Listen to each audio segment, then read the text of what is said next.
Hey guys, today in this video I'm going to tell you how to fix your access is restricted. Your account can't access more Google services error or message that you get on your Google account. So it happens when you one day randomly sign into your Google account and get this error out of the blue.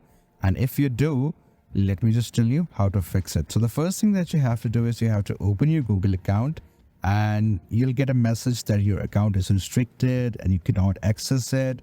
Then you'll see a button below that is labeled as take steps. You just have to click it, and when you click it, you'll have to verify yourself. Now you can verify yourself through your phone number, or you can verify yourself through your email, or you can just click on the third option, that is skip the step. I would recommend that you either choose your phone or your email. The phone method is the most quickest, so I would advise you to go with that.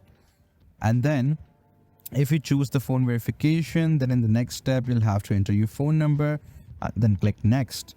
Next, you'll be getting a verification code on your mobile. You just have to copy it and enter it on your Google account, and you'll be good to go. So that was it. I hope this video was informative.